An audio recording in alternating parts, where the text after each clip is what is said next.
Ríkisendurskoðun fullyrti í fréttatilkynningu árið 2013 að miðað við umfang bótasvika í Danmörku gætu þau numið alltaf 3,5 milljarði króna árlega hérlendis.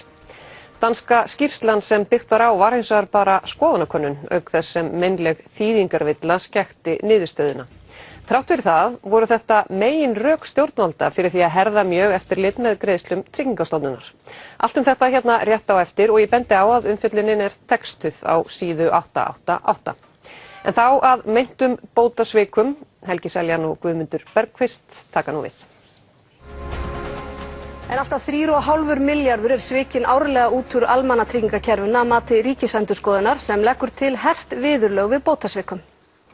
Nákvæm tala bótasvik ekki til en í Danmörku telja menn að þau nemi 3–5%. Og ef við gefum okkur að bótasvik á Íslandi séu svipuð í Danmörku, að þá nemur það 2–3,4 milljörðum á árinu 2011. Brýnt sé að herða eftirlitið og veita Tryggingastofnun rýmri heimildir til að beita viðurlögum. Nú í tölum Tryggingastofnunar kemur fram að það liggi á bilinu 9–10 milljarðar í svikum í bótakerfunum. Skýrsla Ríkisendurskoðunar varð til þess að Alþingi réðst í umfangsmiklar lagabreytingar sem fólu meðal annars í sér mun ríkari heimildir Tryggingastofnunar til eftirlits. Þáverandi félagsmálaráðherra vísaði sérstaklega til niðurstöðu Ríkisendurskoðunar þegar lagasetningin var gagnrýnd og tók sem dæmi að fyrir þá rúmu 3 milljarða króna sem töpuðust með bótasvikum árlega mætti fjármagna 7 starfandi framhaldsskóla í heilt ár og bætti við að bótasvik væru einfaldlega þjófnaður sem skaðað okkur öll. Fullyrðingin milljarða bótasvik í íslenska almannatryggingakerfinu byggði á danskri skýrslu sem Ríkisendurskoðun heimfærði og sagði bótasvik alltaf 5% allra bótagreiðslna. Þegar maður fer að glugga í þá skýrslu að þá svona leiði það líka í ljósa hvað í vinnubröðin hjá þeim sem aðalum dönsku aðalum við það að áætla bótasvikin í danska kerfinu er verulega ámælisverð. Í ljósi þess að þessi danska skýrsla hafi fengið mikla gagnrýni í Danmörku á sínum tíma og sem var mjög hávær, hún var ekkert í dönsku fjölmiðlum. Fyrirtækið KMD vann skýrsluna dönsku. KMD hugbúnaðarfyrirtæki sem þróar og selur hugbúnað til danskra sveitarfélaga og opinberra stofnana. Meðal annars hugbúnaðarlausnir sem halda utan bótagreiðslur. Þessi mögulegi hagsmunaárekstur og ekki síst aðferðafræðin við skýrslugerðina vöktu spurningar. Þannig að það var hugsanlega þeirra hag að ýkja tölunar. Þessi skýrsla KMD, hún byggist á skoðanakönnun. Skoðanakönnun meðal starfsmanna sveitarfélagana og almennings, hvað þeir álíta að umfang bótasvika eða misgreiðsla í kerfinu sé hátt, sem að er bara mjög óvönduð aðferðafræði að byggja áætlun á umfangi bótasvika bara á skoðanakönnun en ekki á raungögnum í raun og veru. Á sama tíma og skýrsla KMD kom út í Danmörku hafði fyrirtækið Deloitte unnið samskonar skýrslu fyrir dönsk stjórnvöld. Niðurstaða hennar var að bótasvik og ofgreiðslur úr félagslega kerfinu og almannatryggingakerfinu væru mun minni en könnun KMD hafði bent til, eða undir 1%, samanborið við 3–5% í skýrslu KMD. Ríkisendurskoðun studdist ekki við skýrslu Deloitte. Skýrsla Deloitte er mun vandari að henni koma opinberir aðilar úr kerfinu, bæði frá sveitarfélögunum og ríkinu og allan hátt áreiðanlegri. Eiríkur segir að til viðbótar hæpnu heimildargildi dönsku skýrslunar hafi útlegging Ríkisendurskoðunar verið villandi. Danska skýrslan tók til meintra bótasvika í bæði almannatryggingakerfinu og félagslega kerfinu danska. Ríkisendurskoðun heimfærði þá niðurstöðu hins vegar alfarið yfir á almannatryggingakerfið íslenska. Meinleg þýðingavilla Ríkisendurskoðunar skekkti svo myndina enn frekar. Bóligsstøtte eða húsaleigubætur í danska félagslega kerfinu þýddi Ríkisendurskoðun og staðfærði sem heimilisuppbót. Heimilisuppbót hins vegar eingöngu ætluð lífeyrisþegum hér á landi og stendur því mun færri til boða en húsaleigubætur sem í Danmörku líkt og hér bjóðast öllum á leigumarkaði og eru ekki á forræði Tryggingastofnunar heldur sveitarfélaga. Og það bara svo gildi upplýsingar sem svo mikilvægt að við séum að byggja kerfið og leiða og svona grundvalla breytingar á réttri og góðri upplýsingagjöf en ekki upplýsingum eins og þessu sem að Ríkisendurskoðun notar þarna. Í meðförum fólks að þá klárlega verður þessi tala til þess að og þessi áætlun til þess að hamla endurbótum sem eru samt sem bráðnauðsynlegar á kerfinu. Við heyrðum þingmenn fara með ýmis ummæli sem voru bara vægast sagt ósmekkleg og þessi orðræða og þessi niðrandi orðræða örorkulífeyrisþega, þessi bótasvikarar og afætur á kerfinu og þetta hefur áhrif á hagsmunabaráttu okkar að við þurfum að vera í stöðugri varnarbaráttu við þingmenn og ráðamenn þjóðarinnar jafnvel til þess að verjast þessari bara mjög svo ósmekklegu orðræðu. Þegar svo almennt að tala bótasvik frá Tryggingastofnun þá þetta verið að tala ákveðin ramma sem allt annað heldur en bara bætur til örorkulífeyrisþega. Það eru líka ellilífeyrir og það eru mæðra- og feðralaun sem eru þar inni, það eru meðlag, það eru vanáætlanir sem til dæmis ellilífeyrisþegar gera þeir kannski vanáætla tekjur sínar og stærsti hópurinn sem að fá þá greiðslur sem þeir eiga ekki að fá, það eru þó ellilífeyrisþegar meðal annars vegna vanáætlunar og svo eru mæðra- og feðralaun og þá erum við að tala þar fólk sem í sambúð á börn en ekki skráð í sambúð. En örorkulífeyrisþegar eru lang minnsti hópurinn og einhverra hluta vegna virðist það hafa bara verið trendið að klína þessum svikum á örorkulífeyrisþega. Eftirlit Tryggingastofnunar var sem sagt hert til muna árið 2014 á grundvelli danskrar skoðanakönnunar á meðan stjórnmálamenn bentu ítrekkað á lífeyrisþega og ýktu jafnvel tölur Ríkisendurskoðunar. En hverju skilaði það? Hafa milljarðar skilað sér árlega í kassan? Helgi og Guðmundur Bergkvist skoðuðu tölfræðina og ræddu við Ríkisendurskoðanda. Tryggingastofnun hafði fyrir útgáfu skýrslu Ríkisendurskoðunar haft uppi virkt eftirlit með bótagreiðslum. Á árunum 2010 til 2014 komu upp milli 500 og 600 mál á hverju ári sem talin voru þarfnast frekari skoðunar eftirlitsins. Tæpur helmingur þessara mála varð ekki tilefni frekari aðgerða eftirlitsins. Í ríflega helmingi tilfella urðu málin og eftirlit stofnunarinnar til þess að greiðslur voru stöðvaðar. Ástæða þess að greiðslur voru stöðvaðar var nær undantekningarlaust rakin til mistaka sem oftast nær skrifuðust á bótaþega en einnig Tryggingastofnun sjálfa. Hrein og klár bótasvikamál voru hins vegar og undir 1% af þeim málum sem eftirlitið tók til skoðunar ár hvert. Allt frá því að vera 1 tilfelli árið 2011 í 12 tilfelli árið 2013. Auknar eftirlitsheimildir og virkara eftirlit í kjölfar skýrslu Ríkisendurskoðunar breytti þessari tölfræði lítið. Árið 2015 og 16 fjölgaði bótasvikamálum lítillega og voru 15 og 18 þau sömu ár. Sé litið til þeirra upphæða sem spöruðust á ári vegna eftirlits og þessar greiðslur væru stöðvaðar, hvort sem var vegna mistaka eða bótasvika, hafa þær tölur heldur ekki hækkað. Á árabilinu 2011 til 2013 var ávinningur af eftirlitinu á milli 80 til 130 milljónir króna á ári. Eftir útkomu skýrslunar og lagabreytinga með hertu eftirliti var ávinningurinn svipaður eða 102 milljónir 2014 og 114 milljónir 2015. Árið 2016 var ávinningurinn 62 milljónir króna en uppgjör þess árs ekki lokið. Hluti af viðbrögðum Alþingis við skýrslu Ríkisendurskoðunar var að lögfesta sérstakt 15% álag á allar endurgreiðslur vegna bótasvika.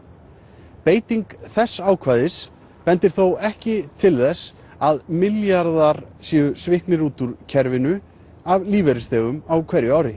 og svo verðum við líka að fara leið Norðurlandana með það að herða og auka eftirlit með bótasvikum. Lauslega áætlað séu bótasvik 4 til 5 milljarðar á ári.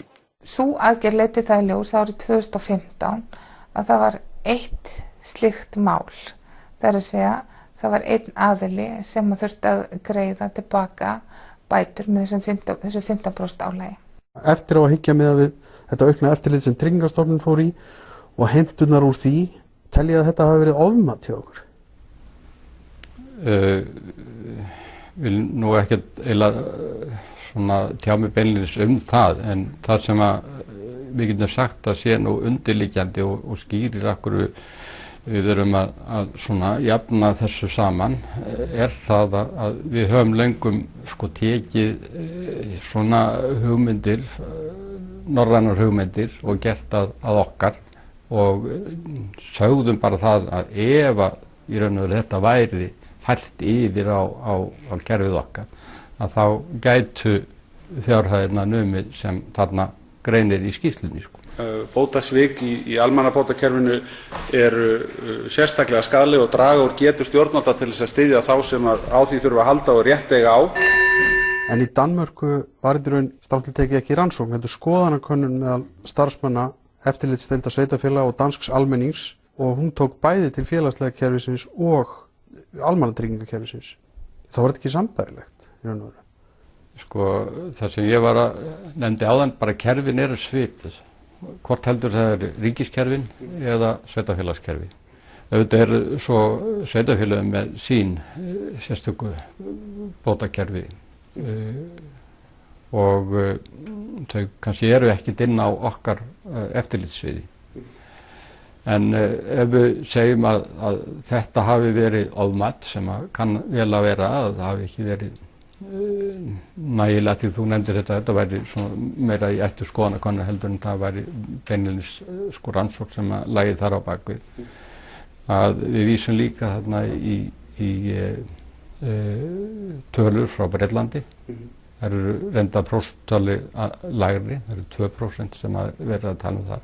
Þetta var samt aðalatriðið í fréttatilkynningunni sem þið sendur út og þetta var það sem að bæði var fjallaði mest í fjölmiðlum og þingmenn og ráðherrar notuð sem svona til þess að vissuleyti að réttlæta þetta allt saman. Draga undan með það og ég segi það að því að kerfin eru, ef við töldum þau vera það lík, að það væri ástæða til að horfa til úttekta í Danmörku.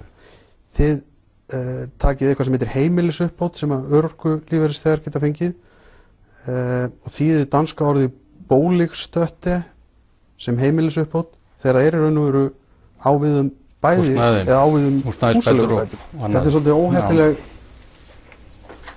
þýðingavilla hefði maður haldið. Já, það getur það verið. En bara svo við þá snúðhættir þá vantarlega meira á sveitarfélagi hér.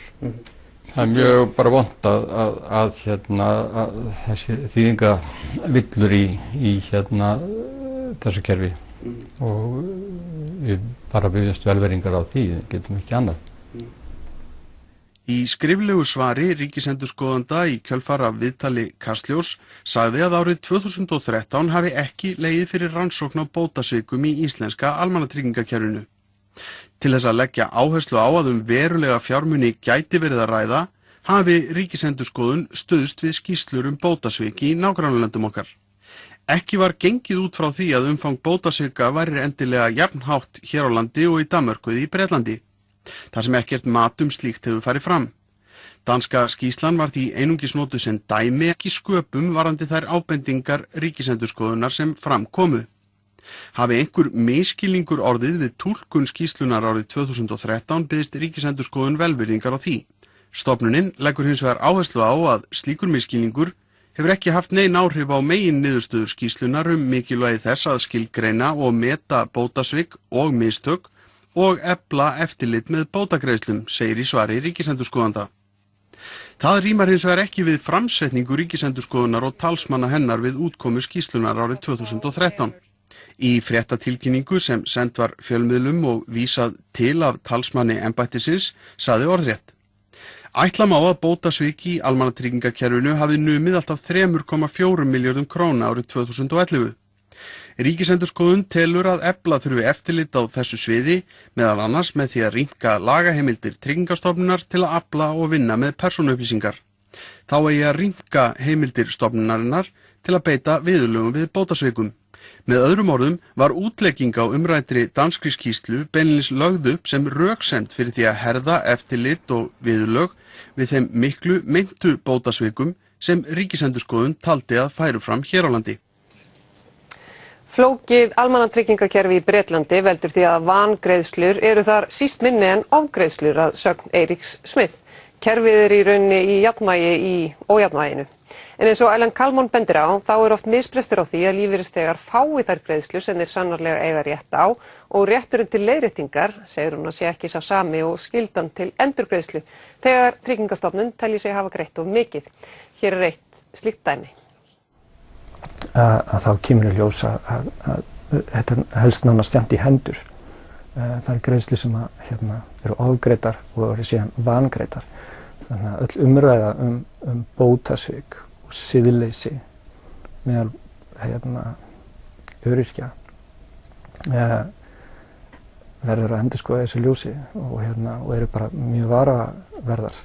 Við erum því miður að fá alltaf mörg dæmin og borð til okkar þar sem að örorkulífeyrisþegar eru ekki að fá þau réttindi út úr Tryggingastofnun sem þau sannarlega rétt á, eins og til okkar kom daginn ung kona sem er örorkulífeyrisþegi og hún er með barn á framfæri.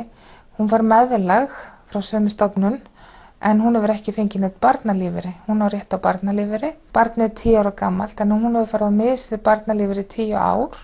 Og það eru svona bilinu 2 til 3 milljónir þá sem hún hefur farið á mis við.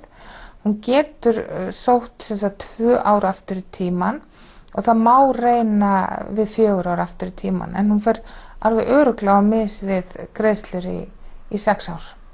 Ég gerir ráð fyrir því að ef hún hefði svikið út svona barnalífeyri sem að ég veit nú ekki hvernig hægt er að gera, en þá gerir ég ráð fyrir því hún hefði þurft að greiða allt tilbaka með 15% vöxtum og auðvitað þykir okkur einkennilegt að stofnunin hafi ekki áttað sig á því og vakið athygli konunnar á því að hún geti sótt barnalífeyri.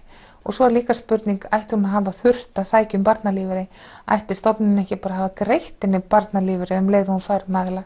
Þannig að það sé í raun og veru bara sjálfvirkt í kerfinu að þú ert með barn á framfæri og meðlag og í þessari stöðu að þá fáir þú bara greiddan barnalífeyri. Af því að þarna erum við að tala einstaklingar sem er kannski með 190 til 200.000 krónur á mánuði í framfærslu sem örorkulífeyrinn gefur og þá er þetta alveg skelfilegt að verða af til dæmis barnalífeyri og þú ert með barn á framfæri. Þetta gerist alltaf oft og við höfum bent Tryggingastofnun á það að þeir þurfi að vera meira leiðbeinandi þegar að fólk er að koma inn til þeirra í fyrsta skipti og vera að fara yfir málin og réttindin.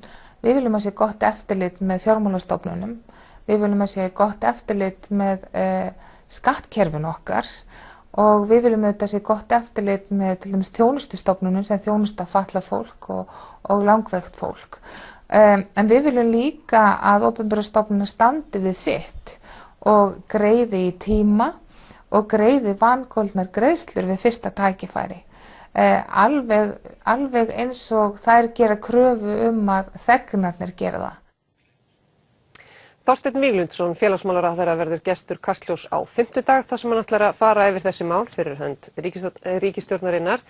Umfjöllun Kastljós mistök á mati á bótasvikum hérlendis hefur vakið mikil viðbrögð. Í stuttu máli fullyrti Ríkisendurskoðun í fréttatilkynningu árið 2013 að miðað við umfang bótasvika í Danmörku gætu þau numið allt að 3,5 milljarði króna árlega hérlendis. Danska skýrslan sem byggt var á var hins vegar bara skoðanakönnun, auk þess sem meinleg þýðingarvilla skekkti niðurstöðuna. Heimtur hafa því verið litlar þrátt fyrir lög aukið eftirlit. Við ræðum máli við félagsmálaráðherra á eftir. En við byrjum á meintum bótasvikum. Helgi Seljan ræðir við Þorsteinn Víglundsson félagsmálaráðherra hér rétt á eftir, en byrjum á stuttri upprifjun og viðbrögðum frá þáverandi félagsmálaráðherra Eygló Harðardóttur sem Helgi hitti á Alþingi í dag. En alltaf 3,5 milljarður svikinn árlega út úr almannatryggingakerfinu að mati Ríkisendurskoðunar sem leggur til hert viðurlög við bótasvikum. Ef við gefum okkur að bótasvik á Íslandi séu svipuð í Danmörku, að þá nemur það 2 til 3,4 milljörðum á árinu 2011. Þessi skýrsla KMD, hún byggist á skoðanakönnun, skoðanakönnun meðal starfsmanna sveitarfélaganna og almennings, sem er bara mjög óvönduð aðferðafræði að byggja áætlun á umfangi bótasvika bara á skoðanakönnun en ekki á raungögnum í raun og veru. Það er alltaf ákveðin vonbrigði þegar eftirlitsstofnunar hafa kannski ekki vandað jafn mikið og þær hefðu getað til sinna vinnu. En það breytir hins vegar ekki áhersluna sem ég hafði, mikilvæg þess að fólk fengi greitt rétt. En enga síður þá var lagt upp með rangt viðmið og ofmat á tölunum eins og hefur sýnt sér núna. Voru það ekki mistök? Þegar við horfum á allar þær upphæðir sem eru að fara í gegnum Tryggingastofnun og við horfum á þá viðkvæmu einstaklinga sem eru að treysta á Tryggingastofnun, að þá að sjálfsögum mjög mikilvægt að einstök skemmd epli séu þá ekki að taka til sín meira en þeir eiga rétt á. Boligsstøtte eða húsaleigubætur í danska félagslega kerfinu þýddi Ríkisendurskoðun og staðfærði sem heimilisuppbót. Heimilisuppbót hins vegar eingöngu ætluð lífeyrisþegum hér á landi og stendur því mun færri til boða en húsaleigubætur sem í Danmörku líkt og hér bjóðast öllum á leigumarkaði og eru ekki á forræði Tryggingastofnunar heldur sveitarfélaga. Bara svo við þá snúðtættir þá vantarlega meira á sveitarfélaga hér. Það er mjög bara vont að þessi þýðingavillur í þessu kerfi og við bara byggjumst velveringar á því, getum ekki annað. Hafi einhver misskilningur orðið við túlkun skýrslunar árið 2013 biðst Ríkisendurskoðun velvirðingar á því. Stofnunin leggur hins vegar áherslu á að slíkur misskilningur hefur ekki haft nein áhrif á megin niðurstöður skýrslunar mikilvægi þess að skilgreina og meta bótasvik og mistök og efla eftirlit með bótagreiðslum, segir í svari Ríkisendurskoðanda. Nú í tölum Tryggingastofnunar kemur fram að það liggi á bilinu 9 til 10 milljarðar í svikum í bótakerfunum. Skýrsla Ríkisendurskoðunar varð til þess að Alþingi réðst í umfangsmiklar lagabreytingar sem fólu meðal annars í sér mun ríkari heimildir Tryggingastofnunar til eftirlits. Þáverandi félagsmálaráðherra vísaði sérstaklega til niðurstöðu Ríkisendurskoðunar þegar lagasetningin var gagnrýnd og tók sem dæmi að fyrir þá rúmu 3 milljarða króna sem töpuðust með bótasvikum árlega mætti fjármagna 7 starfandi framhaldsskóla í heilt ár. Þegar að þessar eftirlitsheimildir eru komnar á og það er ljóst að það hefur voðalega lítið orðið af heimtum og líklegast var þetta allt saman ofmat. Þarf þá ekki einfaldlega bara að biðja um hóp afsökunar? Ég held að það sé mjög mikilvægt að það sé ekki einstaklingar sem að skemma fyrir öllum öðrum lífeyrisþegum. Hér var áherslan á það að tryggja réttar greiðslur til lífeyrisþega. Það eru gífurleg fjármunir og það var áherslan sem kom fram í skýrslu Ríkisendurskoðunar. Gífurleg fjármunir sem fara í gegnum Tryggingastofnun. Matið hjá ráðuneytinu þá hvort að við eigum að bregðast bara við þegar ræða 100 milljónir eða 1 milljarður sem getur það kannski orðið 10 milljarðar þá yfir heilt ár. Það er kannski erfitt að segja hvenær eigum við að tryggja það að greiðslur séu réttar. Áhersla hjá mér hefur alltaf verið sú að greiðslur eigi að vera réttar og að við höldum áfram að gera betur við þennan viðkvæma hóp sem treystir á Tryggingastofnun. Á árabilinu 2011 til 2013 var ávinningur af eftirlitinu á milli 80 til 130 milljónir króna á ári. Eftir útkomu skýrslunar og lagabreytinga með hertu eftirliti var ávinningurinn svipaður eða 102 milljónir 2014 og 114 milljónir 2015. Örorkulífeyrisþegar eru lang minnsti hópurinn og einhverja hluta vegna virðist það hafa bara verið trendið að klína þessum svikum á örorkulífeyrisþega og okkur hjá Öryrkjabandalaginu hefur náttúrulega fundist algjörlega óþolandi að það sé stöðugt talað bótasvik og örorkulífeyrisþega í sömu setningunni. Formaður Öryrkjabandalagsins segir að þetta meðal annars þessi skýrsla og framkvæmd Alþingis á tilmælum í skýrslunni hafi einfallega valdið öryrkjum bara sálarangist og þvælst fyrir í réttindabaráttu þeirra. Er ekki alveg óhætt að taka undir það með hvernig hér var talað til dæmis? Það mjög leitt að heyra það vegna þess að mín áhersla hefur verið að þeir einstaklingar sem eru að skila réttum upplýsingum eiga þörf á aðstoð, að við getum haldið áfram að bæta í hvað það varðar. Þú lítur ekki á það að þið hafi gert mistök hérna? Ég held að þarna sé bara verið að horfa til þess hvernig við getum tryggt sem réttastar greiðslur. Þannig að þú svarir spurninginu minni á mistök eða ekki? Ég held að það sé Alþingi ákvað að gera þetta í samræmi við ábendingar sem kom frá Ríkisendurskoðun. Hvað þýðir það, já eða nei? Það þýðir einfaldlega að við þurfum að tryggja það, við getum bætt við frekari fjármunum þarna inn og að það sé mikilvægt að þær greiðslur sem fara þarna út sé í samræmi við réttar upplýsingar. Þorsteinn, velkomin í Kastljós. Jú, takk. Já, hvernig horfir þetta við þér að heyra og sjá þetta og ég meina hvaða vinna er í gangi til dæmis í þínu ráðuneyti? Hefur hún miðast mikið við það að hér séu milljarða bótasvik og er eitthvað sem bendir til þess? Nei, hún hefur nú ekki gert það. Við höfum verið að vinna út frá öðrum áherslum en ég held að það sé alveg ljóst að þarna var verulegt ofmat að ræða og rýmur ekki vel við þær tölur sem við erum bara að sjá út úr gögnum Tryggingastofnunar. Það er auðvitað þannig með öll bótakerfi að þetta er alltaf hætta á ykkur misnotkun þeirra og þetta er mikilvægt að þær stofnanir sem að annast umsýslu þeirra séu með öflugt og skilvirkt eftirlit. En það er ekki síður bara til þess að grípa það sem er kannski umfangsmesta vandamáli í þessu sem eru rangt greiddar bætur sem er yfirleitt stærsti vandinn og getur hallað þar bæði þá á bótaþega og aftur bótagreiðanda.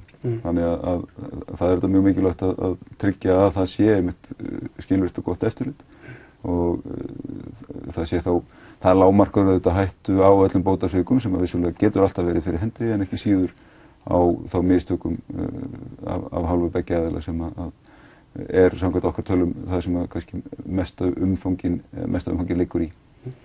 Sko nú kvartar fulltrúar Öryrkjabandalagsins og raunar hagsmunasamtök fleiri aðila hafa kvartað við því að þetta hafi haft mikil áhrif á umræðu hagsmunamál þessara hópa. Heldur það sé að taka undir með þeim að þetta hafi komið í veg fyrir að farið yfir því breytingar sem sannarlega eru nauðsynlegar á þessu kerfi því það er líka það sem einhvern veginn allir eru sammála um?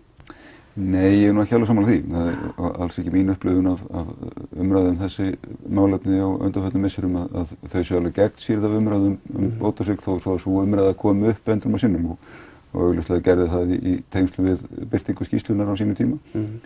Það hefur alllangt skeið verið unnið að því í nokkuð breiðu samráði aðila og meðal annars þá almannatrygginganefnd sem Pétur heitinn Blöndal fór fyrir að horfa á sérstaklega þá bæði ellilífeyri og örorkulífeyri með breyttum og verulega breyttum áherslum. Ég held að vandamáli liggur ekki einmitt í einhverjum bótasvikum eða einhverju þvílíku heldur. Ég held að það sé miklu frekar það að kerfið er að bregðast þessum hópi þegar kemur af öðrum úrræðum. Þess að við erum að horfa til örorkulífeyris sem nauðsynlegrar framfærslu þessa hóps en við erum alltof litla áherslu að leggja á mögulega starfsendurhæfingu, ýmis virkniúrræði eða eitthvað sem önnur þau ráð sem komi í veg fyrir að fólk festist í örorkulífeyri þegar það á von á einhvers konar bata.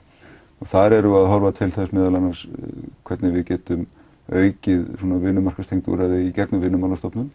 Við gerum raunar ráð fyrir því að í 5 ára ríkisfjármálaáætlun sem kynnt verður núna á næstu dögum eða vikum að þá verði stórauknu fé einmitt varið í slík úrræði að því við þurfum auðvitað í fyrsta lagi að styðja fólk til virkni aftur, styðja það í gegnum endurhæfingu og tryggja þau úrræði sem þar eru nauðsynleg en það má ekki gleymast heldur að það þarf einmitt að hjálpa fólki til vinnu þó aftur þar sem að það ekki á auðvelt með að sækja aftur sjálft eða snýr aftur til fyrir starfa og þar eru að horfa til einmitt verulega aukins framlags til Vinnumálastofnunar til þess að gera vinnustaðasamningarinn úr í tengslum við slík úrræði. Og það hefur verið stefna ríkisstjórnarinnar til dæmis varðandi geðheilbrigðismálin. Við vitum að það er einn stærsti þátturinn í örorkubyrðinu og vaxandi örorkubyrði og það er einfaldlega verða að standa okkur miklu betur. Við þurfum að tryggja geðheilbrigðisþjónustu inn í menntaskólana og við þurfum að grípa miklu fyrr inn í þegar að fólk er að lenda í vandræðum. Mér finnst svona eins og kerfið telji sig vera búið að ljúka þjónustu við skjólstæðinginn þegar hefur verið úrskurðað örorkubætur. En þá ætti í raun og veru vinnan rétt að vera að hefjast. Er eitthvað sanngirni í því að ef að einstaklingur fær eitthvað hluta vegna ofgreiðslur frá Tryggingastofnun, hann sé rukkaður það og fullum prís, hugsanlega með álagi og jafnvel einhver áráttur í tíman, en að það sé eitthvað þak á því hvað sé þetta endurgreiða mönnum þar sem þeir sannarlega eiga rétt á en hafa ekki fengið? Nei, ég held nú yfirleitt og blessunlega uppgötast nú vitleysurnar tímalega þannig að það reynir sjaldnar á þessi ákvæði en það þarf auðvitað að gæta þess að það sé þá einhver samkvæmni í því hvað er ívilnandi og hvað hallar á. Stærsta málið í þessu hins vegar að margt af þessu snýr að flækjustigi í kringum til dæmis samkeyrslu á gögnum frá lífeyrissjóðum vegna atvinnutekna. Þar þurfum við að horfa til hvernig getum bætt þessi kerfi þannig að þau bara lesi sig betur saman. Heldur þetta sé ekki þannig að kerfið hugsi þannig að meðan að fólk sækir það ekki þá fær það ekki? Að þetta sé ekki þannig að kerfið bjóði sjálfkrafa og gerir sjálfkrafa ráð fyrir því að aðstoða fólk við það að fá það sem það sannarlega á rétt á en ekki að bíða eftir því að sæki það? Ég held og það nú reyndar þegar hafum við vinnað í ráðuneytinu við það að styrkja ráðgjöfuna sem fólk fær því að við erum að tryggja það að þetta eru réttindi. Við erum að tryggja fólki í tiltekinni stöðu þá framfærslu sem við teljum að þurfi að lágmarki og þar þetta skiptir höfuðmáli ef fólk á börn, er í sambúð eða ekki í sambúð og svo framvegis að hvaða stuðningi það á rétt á. Og það auðvitað okkar skylda þá líka að leiðbeina fólki það þannig að það geti auðvitað að nálgast þær upplýsingar. Því að það auðvitað aldrei ætlunin að hlunnfara fólk réttindi sem það á fullan rétt á. Og líka mikilvægt þegar snýri einmitt að þessu, bæði varðandi of- og vangreiðslur, að fólk sé betur upplýst rétt sinn, hver hinar réttu greiðslur ættu að vera með stöðu viðkomandi, en líka við séum að auðvelda fólki þegar kemur einmitt að samlistri við atvinnutekjur við lífeyristekjur að fólk sé ekki alltaf að lenda í þessum endurreikningi afturvirkum sem getur verið mjög íþyngjandi og þar þurfum við að gera betur í að bæta núverandi kerfi.